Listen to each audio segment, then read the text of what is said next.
ನಿರಂತರವಾಗಿ ಸುರಿಯುತ್ತಿರುವ ಮಳೆ ಮತ್ತು ಭೂಕುಸಿತದ ಭೀತಿಯಿಂದಾಗಿ ಶ್ರೀಮಾತಾ ವೈಷ್ಣೋ ದೇವಿ ಯಾತ್ರೆಯನ್ನ ಸತತ 4ನೇ ದಿನವೂ ಸ್ಥಗಿತಗೊಳಿಸಲಾಗಿದೆ. ಸಾವಿರಾರು ಭಕ್ತರು ಯಾತ್ರೆ ಪುನರಾರಂಭಗೊಳ್ಳಲು ಕಾಯುತ್ತಿದ್ದಾರೆ.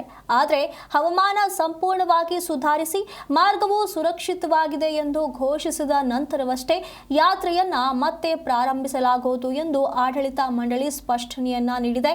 ಯಾತ್ರೆ ರದ್ದಾಗಿರುವ ಈ ಸಮಯದಲ್ಲಿ ಭಕ್ತಾದಿಗಳ ಅನುಕೂಲಕ್ಕಾಗಿ ಶ್ರೀಮಾತಾ ವೈಷ್ಣೋ ದೇವಿಯ ಶ್ರೈನ್ ಬೋರ್ಡ್ ಆಡಳಿತ, ಸ್ಥಳೀಯ ಸಾಮಾಜಿಕ ಸಂಸ್ಥೆಗಳು ಹಾಗೂ ಸಾರ್ವಜನಿಕರು ವಿವಿಧ ಸ್ಥಳಗಳಲ್ಲಿ ಉಚಿತ ಲಂಗರ್ ಅನ್ನದಾನ ವ್ಯವಸ್ಥೆಯನ್ನ ಮಾಡಿದ್ದಾರೆ.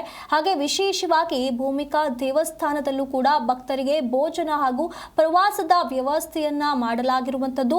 ಹೆಚ್ಚಿನ ಸಂಖ್ಯೆಯಲ್ಲಿ ಯಾತ್ರಿಕರು ಇದರ ಪ್ರಯೋಜನವನ್ನ ಪಡೆಯುತ್ತಿದ್ದಾರೆ.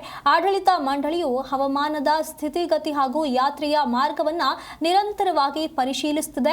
ಯಾತ್ರೆ ಆರಂಭವಾಗುವ ಕುರಿತು ಅಧಿಕೃತ ಮಾಹಿತಿಯನ್ನ ಮಾತ್ರ ನಂಬಬೇಕು ಮತ್ತು ಸುರಕ್ಷತಾ ಸೂಚನೆಗಳನ್ನು ಕಟ್ಟುನಿಟ್ಟಾಗಿ ಪಾಲಿಸಬೇಕು ಎಂದು ಯಾತ್ರಿಕರಲ್ಲಿ ಮನವಿ ಮಾಡಲಾಗಿದೆ. ಹವಾಮಾನ ಸುಧಾರಿಸುತ್ತಾ ಇದ್ದಂತೆಯೇ ತಾಯಿ ವೈಷ್ಣೋ ದೇವಿಯ ಪವಿತ್ರ ದರ್ಶನದ ಯಾತ್ರೆ ಶೀಘ್ರದಲ್ಲೇ ಪುನರಾರಂಭಗೊಳ್ಳಲಿದೆ ಎಂಬ ನಿರೀಕ್ಷೆಯಲ್ಲಿ ಭಕ್ತರಿದ್ದಾರೆ.